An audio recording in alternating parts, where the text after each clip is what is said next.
मेरे दोस्तों, चाइना ने बड़ा खुलासा किया है। अंतर्राष्ट्रीय प्राइम टाइम रिपोर्ट में सबसे बड़ी खबर बता रहा हूं। चाइना अपनी सेना की जगह वो ड्रोन सेना बना रहा है। उसने खुद का ही एक डॉक्यूमेंट जारी किया और बताया कि आने वाले सालों में यानी 2024-25 के बाद से ही वो किस तरह से सेना की जगह अपने सैनिकों की जगह ड्रोन उतारेगा। डॉक्यूमेंट में जिस तरह से वो जंग लड़ेगा, किस तरह से वो हमला करेगा और उसके ड्रोन किस तरह से काम करेंगे, सबका खुलासा किया गया है। बिना किसी देश का नाम लिए उसने एक देश बताया है कि पड़ोसी देश से जंग हो जाती है जिसके बीच में, दोनों देशों के बीच में समुद्र का एक पानी यानी समुद्र है और पानी है गहरा, तो उसके ड्रोन पहले चीन के इशारे पर सीधा हमला करेंगे और ज़मीन यानी समुद्र के तल में चले जाएंगे और घंटों तक के लिए गायब हो जाएंगे। फिर इशारा मिलने पर वो वापस आ जाएंगे और फिर हमला करने के लिए पहुंचेंगे। ये गायब हो जाने वाले ड्रोन होंगे, आर्टिफिशियल इंटेलिजेंस से लैस होंगे।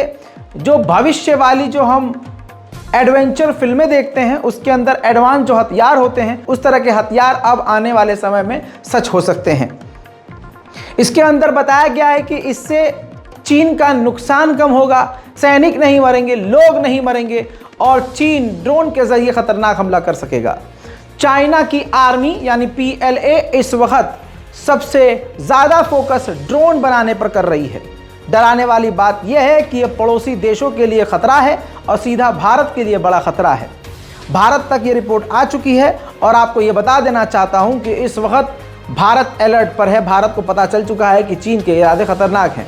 वहीं चाइना भी तेज़ी से इन ड्रोनों को डेवलप कर रहा है और पूरी ड्रोन आर्मी जल्द से जल्द मैदान में उतारना चाहता है। मेरे दोस्तों, 2 जासूसी समुद्री जहाज मालदीव पहुंचे हैं। भारत ने आपत्ति दर्ज की थी और भारत के लिए बड़ा झटका था।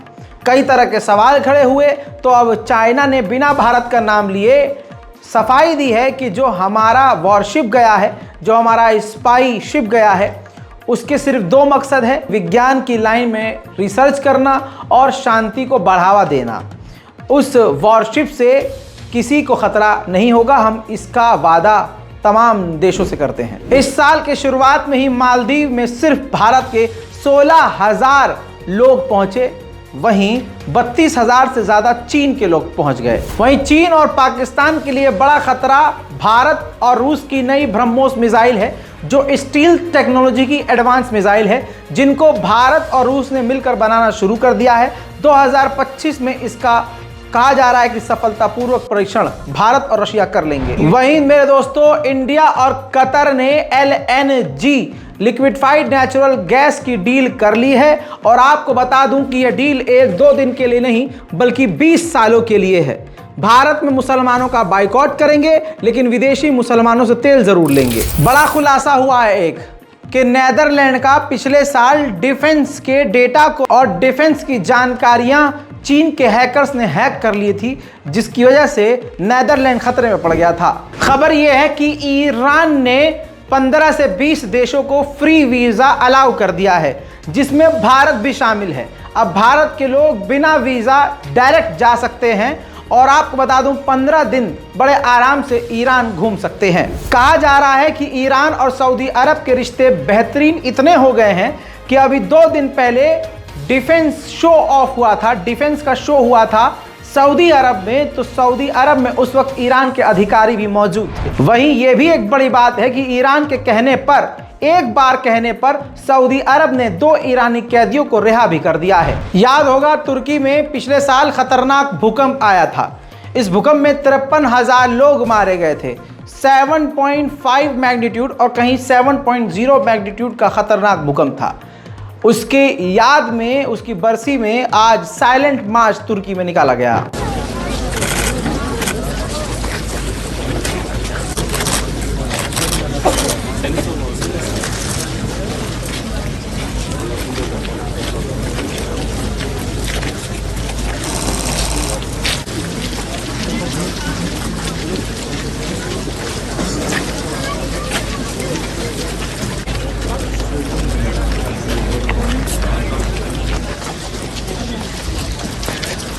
Terima kasih.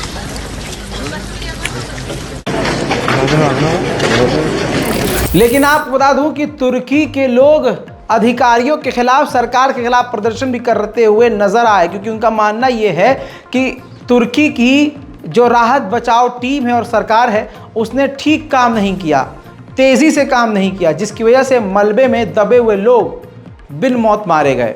अगर जल्दी काम करते, जल्दी राहत बचाव का काम होता तो शायद सैकड़ों की जान बच जाती। इसी वजह से तुर्की ये लोग प्रदर्शन कर रहे हैं। देखिए, Hatay'ın yaraları, tabiat eliyle gelen yıkıma karşı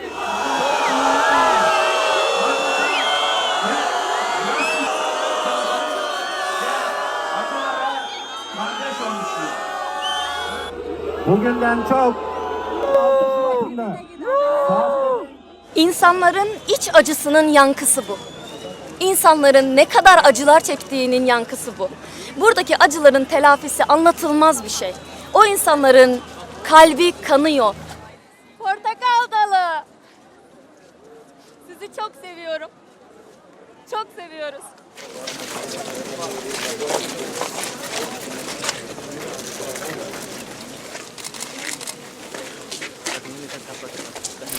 तुर्की के कोर्ट रूम के बाहर अचानक से गोलीबारी हुई, 7-8 लोग घायल हुए, एक की मौत हुई और जिस बंदे ने गोलीबारी करी थी उसके साथ साथ कहा जा रहा है उसके साथी को यानी 2 को पुलिस ने गोली मारकर कत्ल कर दिया। 2011 के बाद सीरिया के एम्बेसडर को सीरिया के राष्ट्रपति ने एक्सेप्ट किया है, रिसीव किया है, क्योंकि सीरिया और यूएई के रिश्ते काफ़ी सालों से ख़राब चल रहे हैं। भारत के मध्य प्रदेश के इलाके में पटाखे की फैक्ट्री पर धमाका हुआ, आग लग गई और कहा जा रहा है कि 8 से 10 लोगों की मौत हुई और सैकड़ों घायल हुए हैं। चिली के जंगल की आग पर कंट्रोल तो पा लिया गया है, लेकिन 153 से ज़्यादा लोग मारे गए हैं और सैकड़ों बुरी तरह से घायल हुए हैं। इंफ्रास्ट्रक्चर जलकर राख हो गया है। वहीं मेरे दोस्तों, इटली में भी बता दूं आपको कि किसान आंदोलन शुरू हो चुका है। इटली में किसानों ने उस रास्ते को ब्लॉक कर दिया है। यूरोपीय यूनियन के हेडक्वार्टर तक ये रास्ता जाता है। इससे पहले फ्रांस में भी आपको दिखा चुका हूं। हालांकि पूरे यूरोप में इस वक्त किसान सड़कों पर उतरे हुए हैं। जैसा मैंने आपसे कहा कि पूरे यूरोप में किसान आंदोलन चल रहा है, ऐसे में ब्रुसेल्स की ये हालत देखिए। ब्रुसेल्स में जो स्टोर्स हैं उसके अंदर सब्जियां, फ्रूट्स, तमाम चीज़ें ख़त्म हो चुकी हैं। डोनेट्स्क के गवर्नर ने बताया है कि रशिया हमारे डोनेट्स्क के इलाके पर रोज़ 2500 मरतबा हमला करता है। यूक्रेन का जो दूसरा शहर, बड़ा अदीवका शहर है, वो अब यूक्रेन के हाथ से निकलने वाला है। रशिया बहुत जल्द उस पर कब्जा कर लेगा। अटलांटिक ओशियन में रशिया ने अपने 2 परमाणु बॉम्बर उड़ाकर यूरोप को डराया है।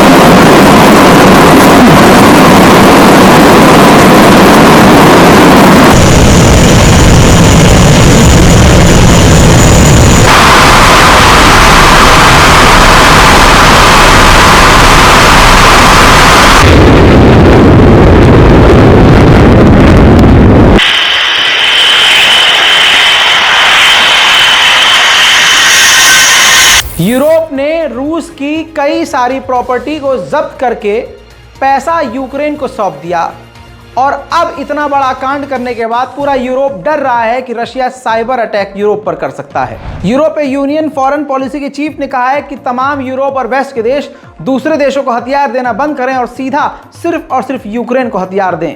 सही बात है भाई, इजराइल को भी बंद कर दो हथियार देना। वहीं मेरे दोस्तों, यूट्यूब ने सख्त कदम उठाते हुए अमेरिका, जर्मनी, फ्रांस और यूरोप के इशारे पर रूस के लगभग 40 से 50 चैनलों को ब्लॉक कर दिया है। यूक्रेन में रूस की बमबारी में फ्रांस के 2 नागरिक भी मारे गए, जिसके बाद फ्रांस ने रशिया के एम्बेसडर को समन कर लिया था। उधर अमेरिका का प्लान यह है कि इस साल वो आर्टिलरी यानी बम और तोप के गोले की प्रोडक्शन को डबल कर देगा। मेरे दोस्तों, पोलैंड के डिफेंस मिनिस्टर ने कहा कि अगर यूक्रेन हार गया तो रशिया फिर सीधा हमला पोलैंड पर कर देगा। बहुत सारे हथियार रूस को मिले हैं नॉर्थ कोरिया के, तो इसके बदले रशिया ने नॉर्थ कोरिया के कई सारे बैंक अकाउंट को अनफ्रीज किया है। ज़ेलेंस्की ने मांग की है कि हमें एक अलग ड्रोन फोर्स चाहिए।